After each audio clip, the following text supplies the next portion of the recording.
Okay, so as usual, I'll start talking. What you're about to see is a piece of my mind that is a result of theosophical thinking over the years. And I've been working in psychiatry for more than 30 plus years with individuals from age 3, 4, up through 80, 90 years old. So for me, the approach to treatment and care has changed and has evolved and has been more influenced by theosophy than by the typical teachings. And so what you will probably see, if it ever lights up, is a picture of what I carry around with me all the time that is the framework and filter through which I look at people. And are we ready? Is it coming? It's not ready? It's coming up. So okay. When you see this, there will be numbers reflective of these numbers on this image. The numbers are not there for linear progression because this picture is a reflection of a dynamic process that is always going on, that is always shifting, that is always changing, that is always transforming, depending upon who is in front of me, depending upon what they want, what they need, and where they are for that particular moment. So much of the way that I conceptualize things in terms of treatment has been reflected in some of the snippets you've already seen, because as a group, you've been able to put them together and you've seen them on the mind map. One of the things that you have probably recognized is that I ask a lot of questions, and some folks would probably say that's the Socratic method. One of the first questions that I ask anyone when they come into the office or when they're interacting with me in the hallway is, who are you? When they try to answer that question, I tell them we are already playing a game of chess. Be careful with your answer. And why do I do that? Because we're shifting ground. I like to play with the mind. If it's fun, then it's not work, then it's not effort to change. If we can laugh, if we can share, and sometimes cry together, that's a good thing. They don't want you to do that therapeutically because the boundaries may get blurred.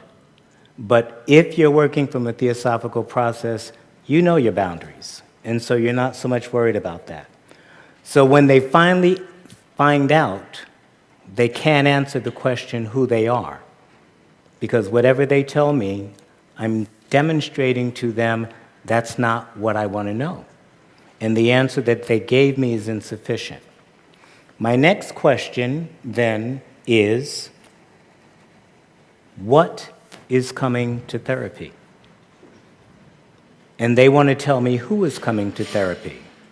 And when they devolve to the idea of who, that is another chess game that we play.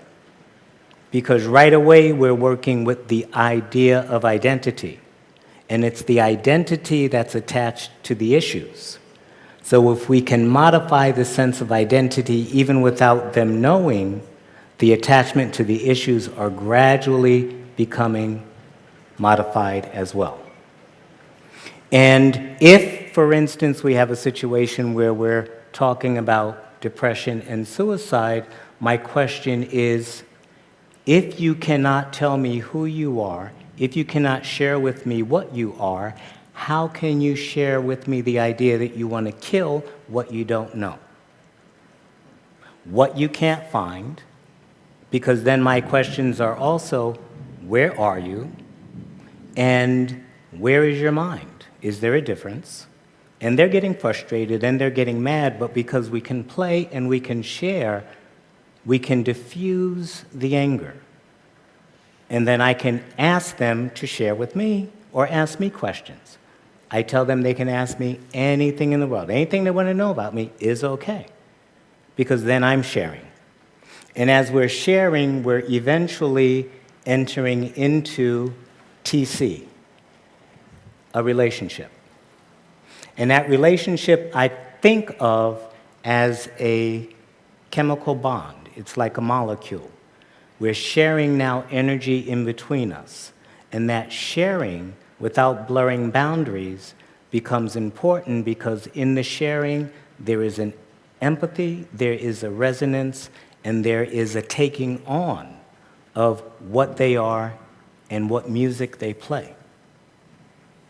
And so when I can establish the who and the what that don't exist, and we can generate flexibility and a little bit of play, where my mind is what is in front of me, which is way up at the top. And this is what you guys have already spoken about in terms of identifying the higher in the personal element. So where I am focused is here. And the Atma-Buddhic part of them is pretty much present, active, but dormant. If it were active, they would have the light within them, and they would be able to transform the experience they had already, but they have not been able to do that. The next piece for me that becomes very important to try to share with them without using words and without labeling things that they can argue with is this ray. And this ray is the incarnating light. It is the light that is in connection with the spiritual ego. The spiritual ego, during that therapeutic process, I'm looking at as the reservoir of the collective being, life after life after life. As Madame Blavatsky says, it sends out a ray, and that ray becomes involved in matter. So what is the matter? That is part of the question for me inside. And also, what is the matter that dresses the ray on the outside? So this is essentially the diagram on page 200, I think, of the SD, where she gives you the 4 lower planes and the 3 higher planes. That is a model that is present in every interaction that we have, whether it's in therapy, whether it's person to person, whether it's going to the store. And so for myself, and this is just setting the groundwork, this is what's in my head even before we are engaging in a therapeutic process. My questions to myself about this light that's in front of me, not the person that's in front of me, because I've already confused them in terms of personality. What is it that they are versus who they think they are? Because who we think we are is not what we are. And I have to recognize that that ray becomes obscured. What does it become obscured with? As Madame Blavatsky says, there are 2 things.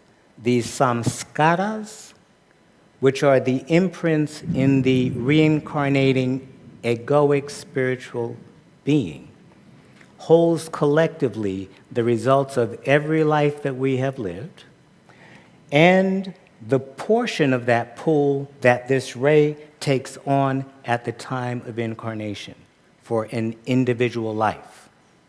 So out of this entire pool, they may only be dressing up in 2% of their entire karmic inheritance. The karmic inheritance is simply what they've done life after life after life, what they've laid down, what they have in store for rewards when they become incarnated. I want to know that. I want to understand that. They can't explain that to me. But when we dance, we can share that without them even knowing it because it's beyond words. But that requires me as psychiatrist, to be in tune with them, which is why we dance, why we share empathy, why we share stories. And so if they're talking about the burden of depression, I'm sharing the experience of annihilation of the ego that I've been through in terms of depression or whatever else it is. The knowledge of a living death, the knowledge of suffering and pain. Why? Because it's part of life.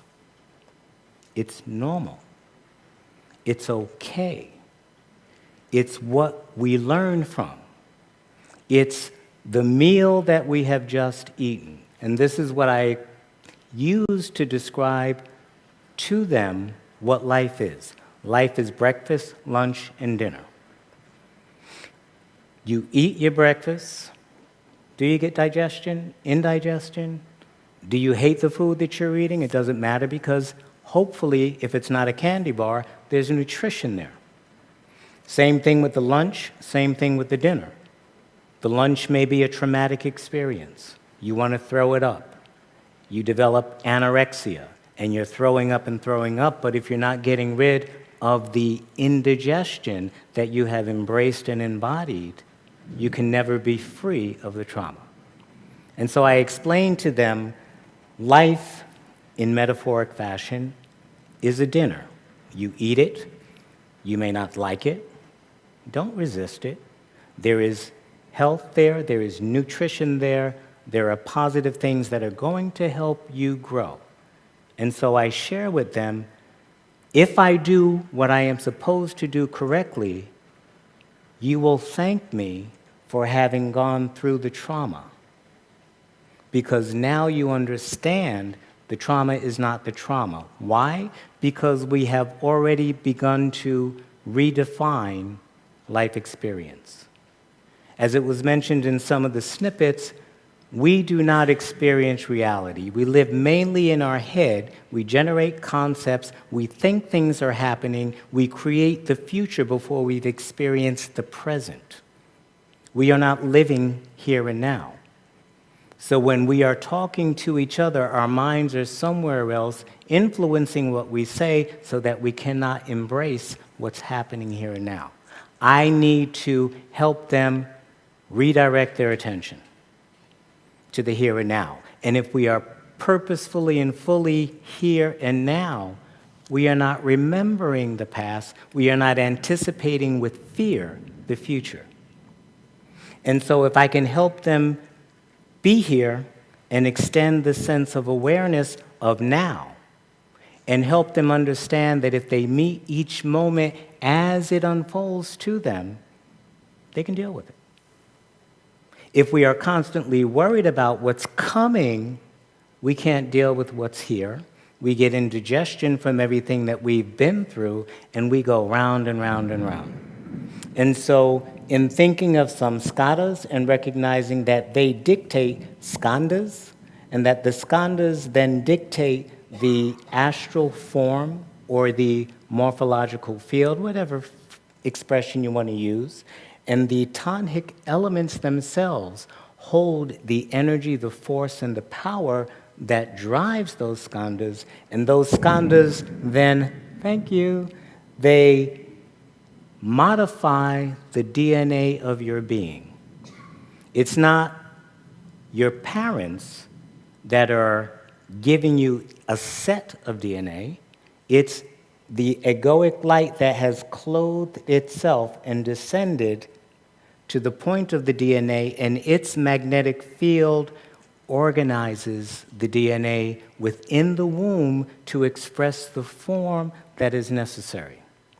So for me, the question is, why did the ego modify the DNA in that way such that this form is here? And then we have to recognize the system. The baby is born. It's born into a family. The family is within a community. The community may be a positive one, may be a negative one. The community is within a state. The state has its laws. All of this is connected. The ego is now embedded in a nest of, or what I share with the clients, you are in a garden. And I have to ask them, what is the nature of your garden? Is the soil rich? Do you get water? Is the sun bright? All metaphorically, because they can understand and feel the poetry of the language. Forget about, let's talk about the trauma. That comes later. We have to prepare the field, we have to generate the trust, we have to establish the rapport, and they have to know that I feel what they can express. And I will share with them, this is what I'm thinking. And then I get the aha moment. Yeah, but that's what we were talking about before we came in. And I said, I guess we've got a connection, huh? And they like that because now they don't feel alone. So just in these few, and as I explained, I've got 20 minutes to work with clients.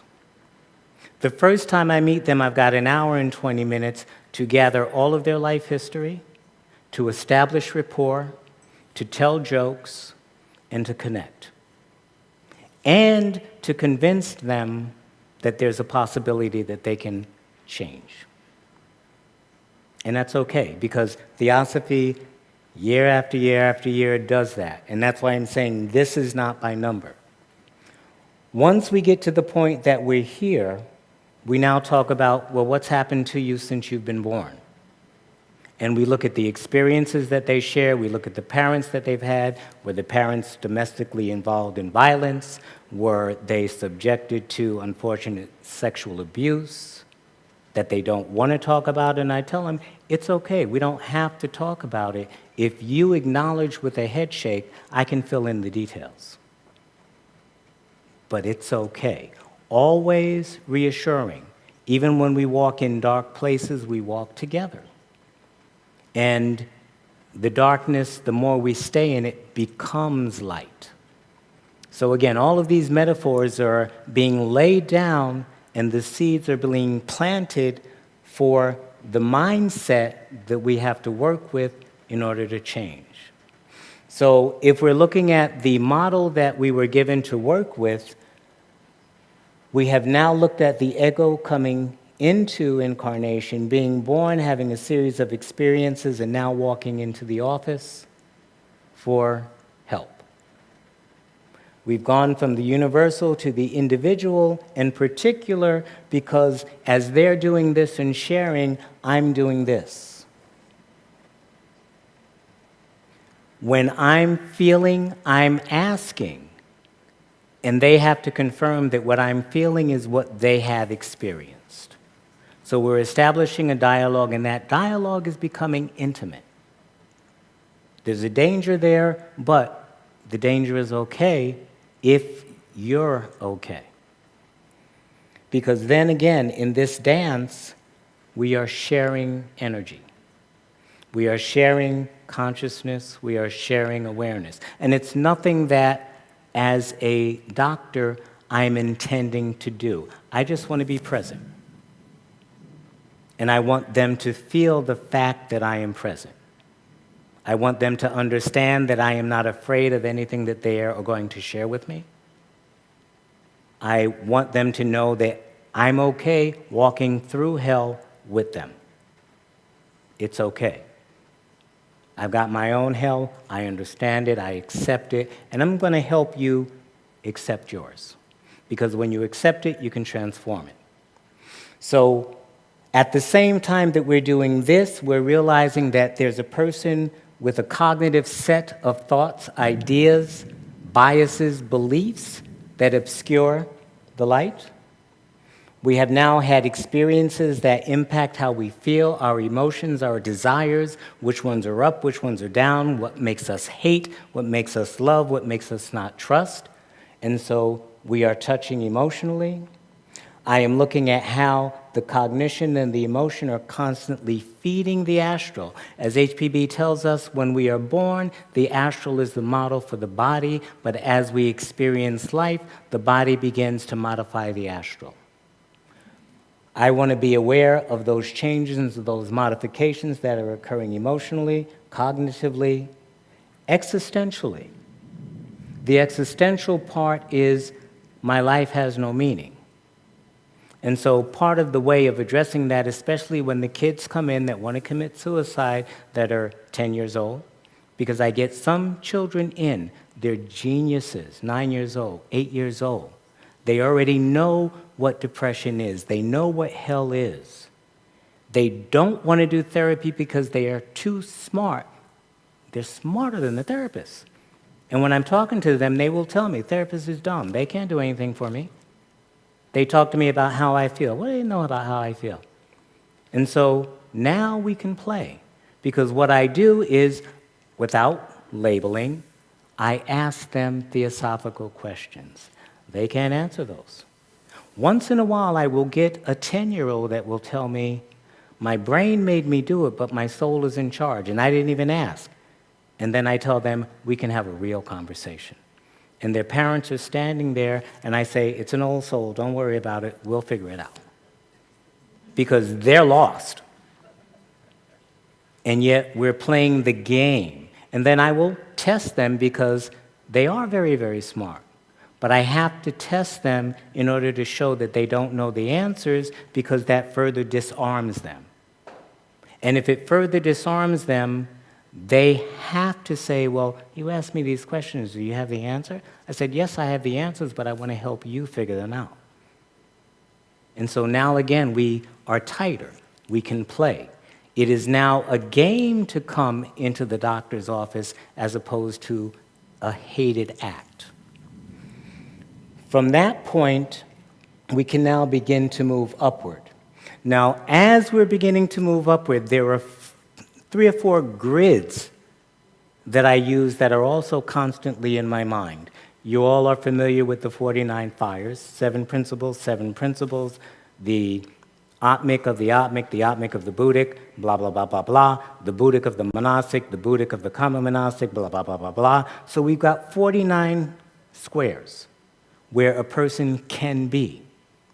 We also have Sattva, Rajas, and Tamas, and we know that every life atom, as HPB tells us in Psychic and Noetic Action, can resonate in one of those fields. It has the capacity for all of those. And if we really want to break it down and fit it on the grid, then Sattva is Atma Buddhi, Rajas is higher manas, lower manas, general manas, and Tamas is the 4 lower qualities. So now we can really, really focus in on what nature of the being is present, what's up on the horizon if we think of it astrologically, what is in opposition to that, what is being eclipsed, what has been submerged, and now we can begin to play. We play with the words, or, unfortunately, we play with the emotions. Playing with the emotions are more risky than playing with the words, because the emotions go deeper into the feelings and the astral, which then is involving the energy levels.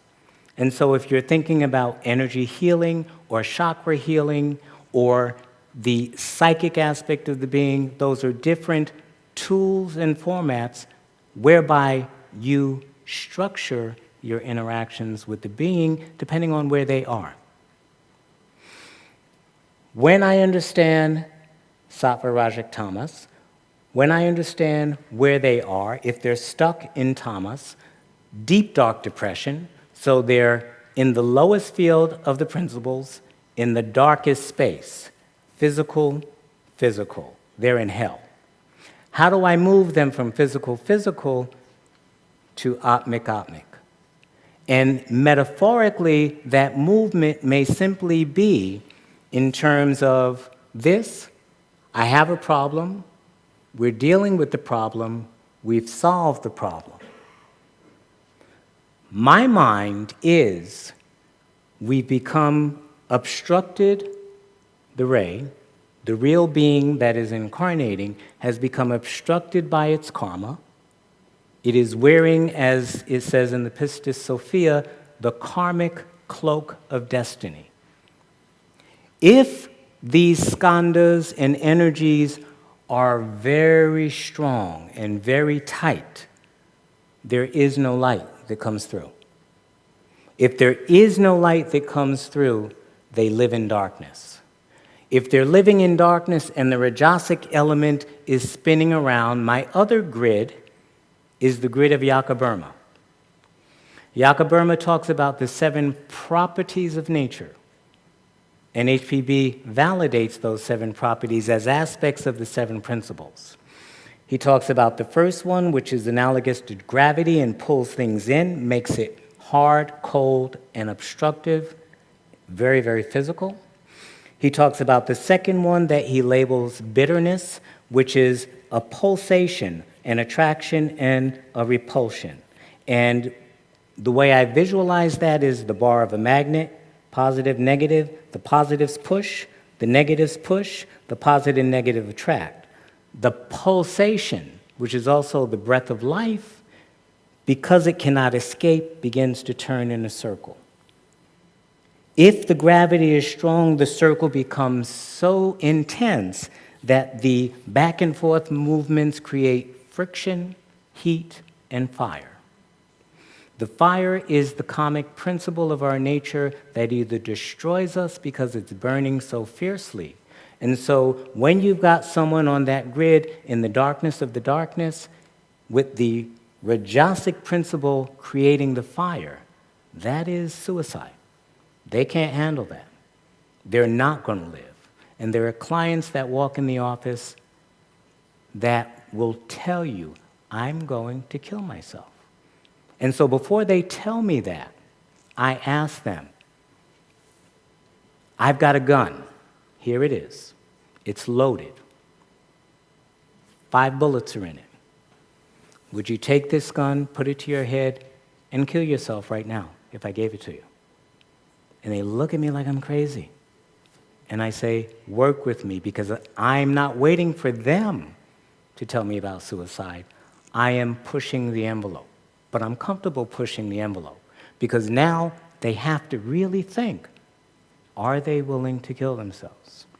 And there are some that simply say, yeah. And I say, well, then what plans do you have for next month? Your mother's having a birthday. If they've got no plans, it's a done deal. They've got to go to the hospital. If they've got plans, then I know they want me to feel for them. They want me to understand they're in pain, but they don't want to die, not yet. And so my second question is, what would make you kill yourself? I'd like to know, I'd need to know. And then my third question is, if you're telling me you won't kill yourself, why not? What do you have to live for? Who are you that you should be alive? And this really disorients their thinking.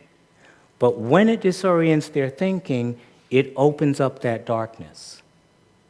And it changes the mindset. And a little point of light comes through. And we can grab that light. And I tell them, oh, you hesitated. So if you're hesitating, then you're really, really not sure. So how can I help you take that uncertainty and make it certain that you're not going to do this?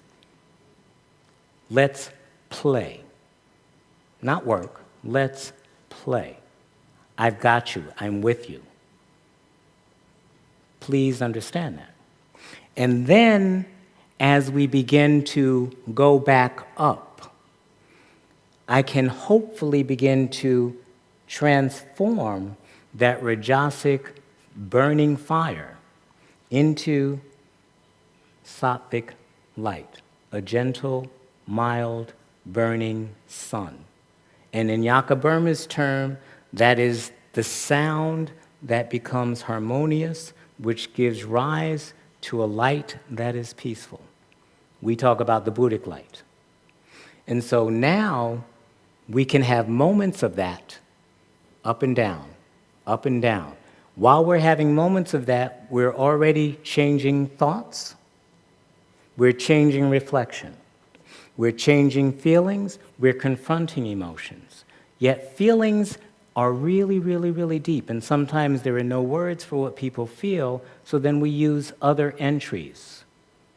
Whether it's, do you like the dance? What dance do you like? What expresses the way you feel best? Do you like poetry? What kind of music do you listen to? It's dark, it's classical, or whatever. All of that is information. It's information about where their principles are. It's information about how much light is coming through, how much light is not coming through, and what we have to do in order to remove the obscurations in order to let the light come through. Because the light then becomes the metaphor for the sun that nourishes the seeds that allow the plant to grow, to bear the fruit. And these are the metaphors that we're using. Now, there are times that we have to talk about medicines. because sometimes it's so dark and so tight that the medicines may open it up to the point that we can engage. So if we're talking about someone, for instance, worst case scenario with schizophrenia, they can't have a conversation. They have no ability to make proper judgment. Then we have to do something to slow down the rajasic whirling and the darkness in their mind that is affecting cognition as well as emotion and the way their bodies feel. And so we have to take an inventory of that and then begin to systematically address each one, looking at the medications, looking at the family support system, looking at the environment that they're in, looking at the skills that they have, looking at the defenses that they're using, and also looking at the level of development that they are. I cannot talk to a 4-year-old the same way that I talk to a 21-year-old. Their cognitive awareness, their emotional state of development, their needs are all different. So when I am working with individuals, I am working minute by minute, moment by moment, assessing where are we, what are we talking about, how are we dancing, what do we need. That's just in the therapeutic one-to-one. The emotions then can be, the medications can then do something else, because this is all 20 minutes. I've got 20 minutes to reach this in order to make a difference and awaken a degree of hope. And whether we're talking about anger, whether we're talking about hatred, whether we're talking about depression, whether we're talking about anxiety, all of it fits in here. All of it is understandable. And when I can help them understand that and help them understand that the way they think about things is not the way things are. And one of the simplest analogies I use is the event of 9/11. And I just asked them, was 9/11 a good day or a bad day? And obviously most say it was a bad day. And then my question is, for who? Because for Osama bin Laden, it was a great day. For the people in Iran that hated the Americans, it was a great day. For the people that had been abused every day by someone that worked in that building who died that day, they were now free, and it was a good day. For the people that lost someone they loved in that building that day, it was a bad day. So the important point to convince them of is that the event has no good or bad designation. We bring to the event the judgment of good and bad. What we should be doing is understanding the event. 2 planes hit 2 buildings, 3,000 people died. Do we want that to happen again? No. What do we have to do? What do we have to do? You have the power to do. That is freeing up the will, the volition, and the light that has been obscured. It's mobilizing the energies of the depressive person that doesn't want to get out of the bed. What do we have to do to help you change the situation? Not what do you have to do, what do we have to do? So for me, I am taking responsibility for them, and I thank them for allowing me to dance with their soul.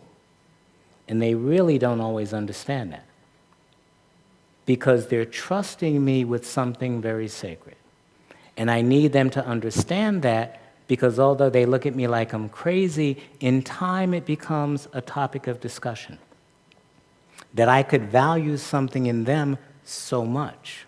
And so often the talks become theosophy in therapeutic form, which then further transforms.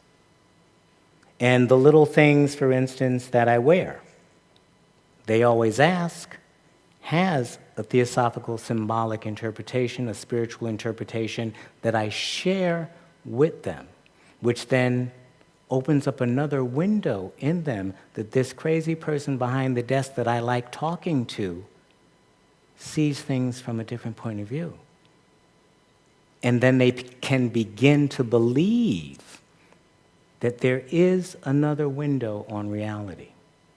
And if they're young, they sometimes ask for books to read, which opens up the window even more.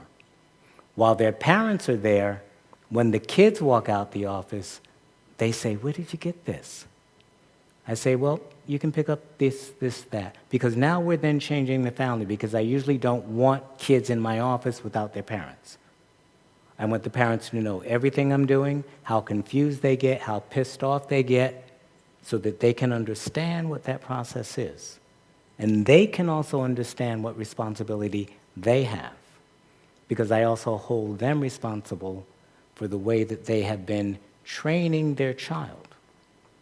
Not in a bad way, because some of them just don't know, they don't understand. But when you can help them share pieces of this, then they have also a different worldview, and then they share with you, "Well, you know, I believe in karma." And I say, "Yeah, well, what is karma?" And then we have another discussion that we can then clarify, and then I can help them understand that the dance they've got with their kid is karmic. Now they've got a responsibility to dance karmically correct instead of yelling, screaming, slapping, hitting, and putting out in the street. And so one thing leads to another, and we're looking at a system change. And it's a beautiful thing. And again, I thank them for helping me understand Theosophy in 1,000 different ways, 1,000 different applications.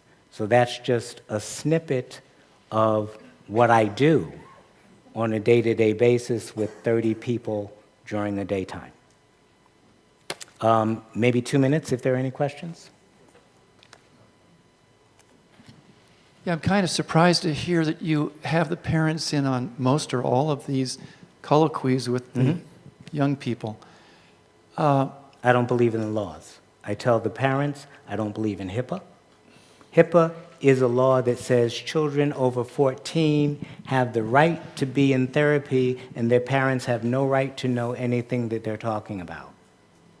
And I tell them, if you don't sign a consent of release that I can talk to your parent, you can't be here. 14 years old has no sense. The brain, from the research point of view, has not even matured at 14. Doesn't mature till mid-20s. How can I give a 14-year-old responsibility? Can't do that. But is the child at all concerned to open up in front of his parents and share his feelings? Yes, they are, but I tell them point blank, look, if something happens to you and you go to the hospital, who are they going to call? Your parents. If something happens to you and somebody sticks a knife in you, who are they going to call? Your parents. Are your parents going to then know what you were doing? Yeah. Are they going to like it? No, of course not. You were sneaking. But who's got to save your behind? Your parents. When you want money, who do you ask? Your parents. And if you're using the money for the drugs, who finds out? Your parents. Because when the cops arrest you for buying the drugs, who are they calling? Your parents. And so I tell them, if your parents are going to know anyway, and if they are ultimately responsible for all the stupid mistakes you make, and I use those words because kids understand words like poop, pee, greed, stupidity. I've got to talk their language. And I love the poop jokes because they get it. And it opens them up and they laugh, and it's a good time.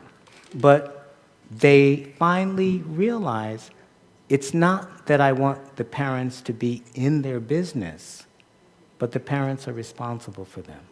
And if, and I share with them this, if they do something really wrong and they get arrested because they've hurt someone else, like the shooters, they're going to ask the parents, how come you didn't know? That's not acceptable. The parents have to know. And I tell the kids, the parents should be up your bottom in your business. That's the way I talk to them. Because at the end of the day, they're responsible for you. So if you don't want to sign the consent, you can go. I need the parents there. Yeah. And so sometimes they will look at me and ask, can moms go? I said, yes, but you have to understand when she comes back in, we're going to talk about what you shared. I will explain it, but if it's that important, she's got to know. So I need the parents there, especially sometimes for the young ladies. I don't want anyone saying anything. Okay, so that's my protection. You were there, you were the witness, we had fun, so it serves multiple levels of purpose.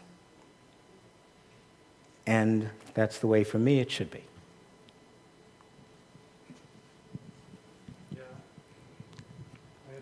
Mike, yeah. So you told that sometimes when they're into it, you talk about Theosophy? Yeah, yes.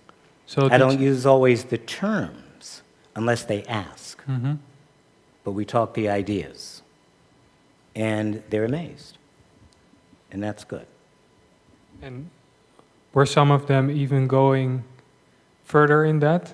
Went further? Some in of them that? do, and I will bring them a book and say, here, read this. The Ocean or something like that. Something light. Or give it to their parents and say, look it over. And if you have any questions, feel free to ask. I love to talk. And they do. And sometimes we get the medical students doing the rotations or the interns. And when they see what I do, they want to know how I do what I do. And then I tell them what I do is Theosophy. And I share with them some of the understanding of these elements of cognitive distortions, etc., to get to the real underlying element that is carrying the responsibility for a lifetime. And a lot of them say, I was looking for meaning. And even though they want to be a surgeon or a doctor, they like the ideas. So it's planting a seed. And then sometimes when I'm in the office between clients, we're talking about this, and they love it. So the whole environment, for the most part, is crazy, fun, and theosophic without talking Theosophy as a title unless it's asked. And that's a wonderful day. That's it? Oh.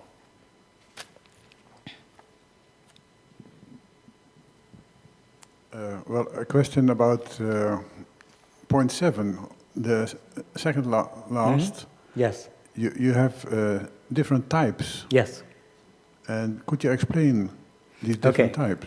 The types are more consistent with the principles that are active, that are rising, that are submerging. Again, there are the existential concerns. Why am I here? What is my purpose? Who am I? I don't have any meaning. And so there's nothing typically wrong, but that is causing a depression because they're searching. So I'm not going to talk to them about emotional disturbance.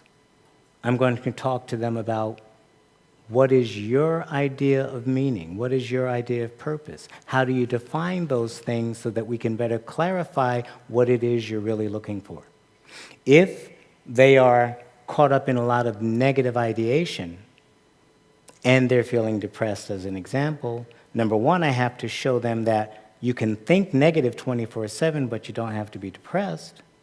But also, if you're thinking negative and it's obstructing what you want to do, then the negativity has no value.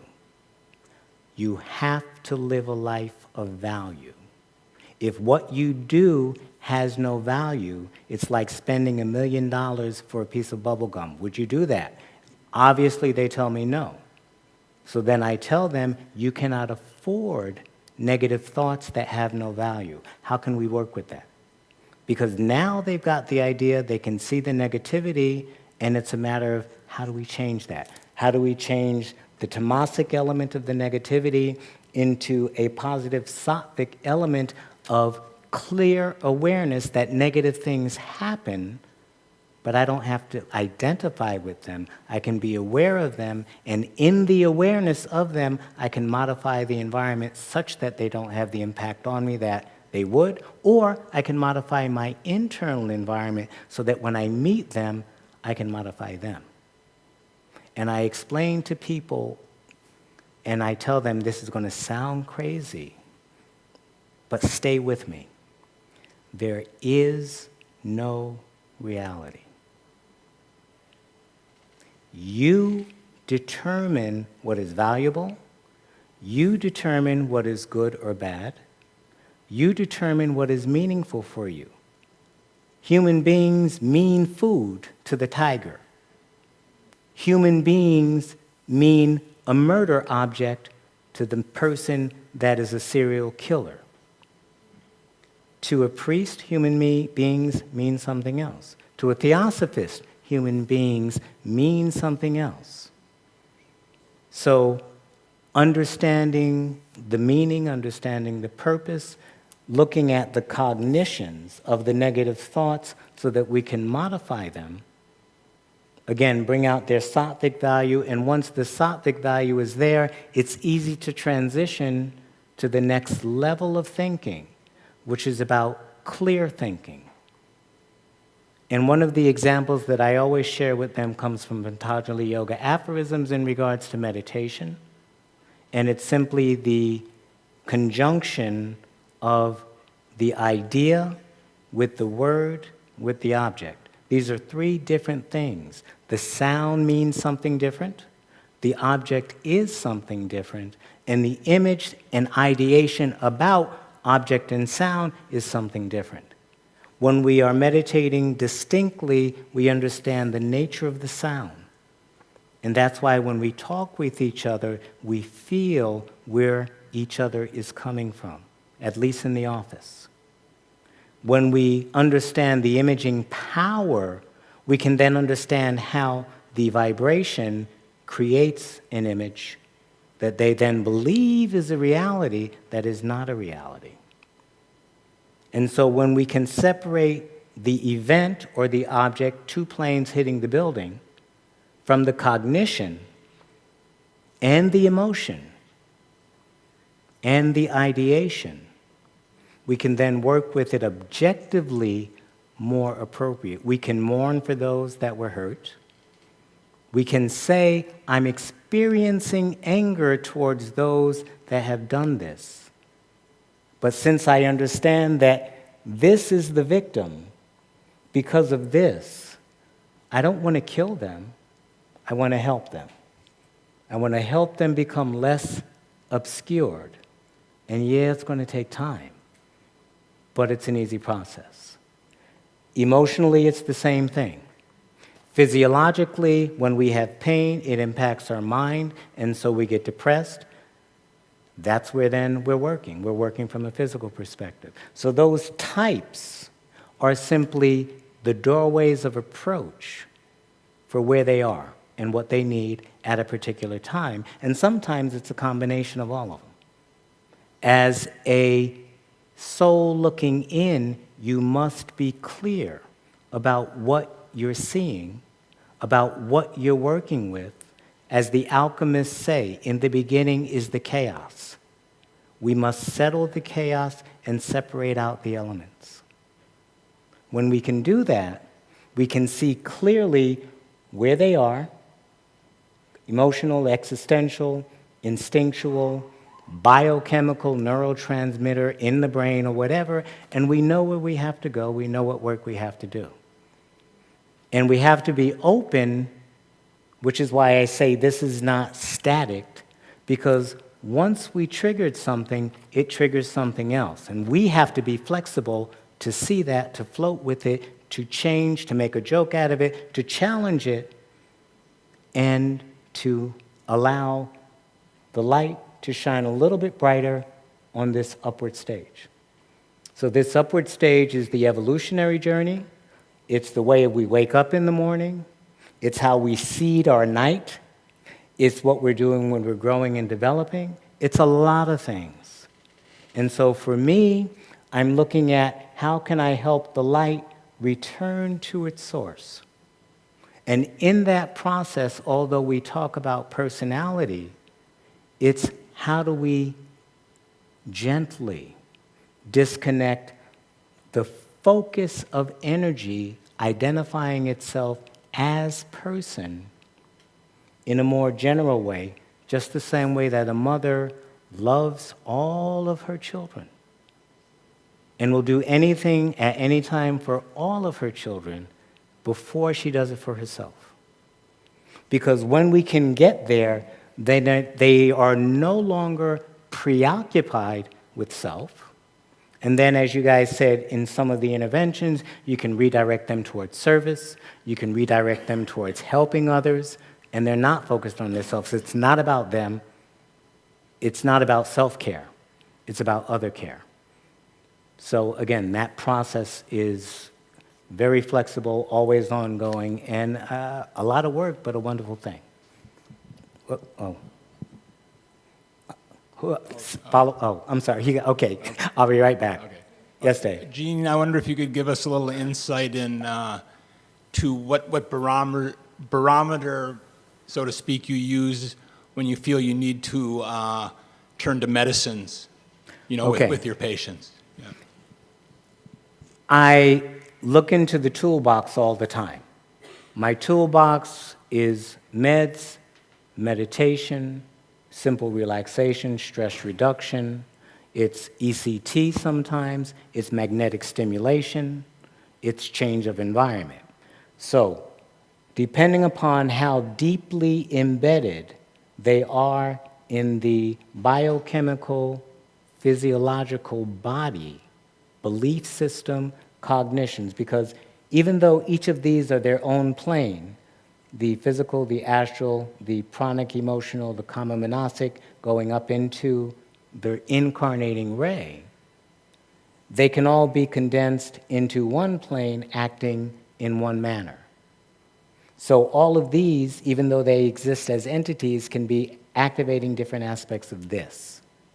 And so if I see that with the jokes, with the laughter, with the challenges, there is no movement. And if I see that the darkness is increasing, we talk meds. I set the pace in the beginning because I usually suggest to them that we don't want to jump out the wagon with medications. You're in therapy. Let's give it 8 weeks. Unless you feel like you're really overwhelmed, come back anytime. But let's give it 8 weeks. And if in 8 weeks you're no better, then you're going to ask me for meds. And when you ask me for meds, then I know you're committed. Right now, I don't know you're committed. And if I don't know you're committed, I'm not giving you something you're not going to use because I can't force you to take it. So depending on where they are in this matrix, that's going to determine what I'm going to recommend at a particular time. And then I also let them know that 6 months, 7 months down the line, we can try to reduce that. If the symptoms come back, it's not working, you gotta have it. So at least then we're all in the same boat, we're all on the same plane, and we're all doing the same work. Gene, so not that you're doing this work for this reason, but do any of your clients do you ever get a sense of gratitude from them? Not that that's what it's for, but... Their laughter is their gratitude. So when we can laugh when they're walking out the door, make a joke about coming back the next time, I'm good. Yeah. Okay? Okay, thanks All a lot. right.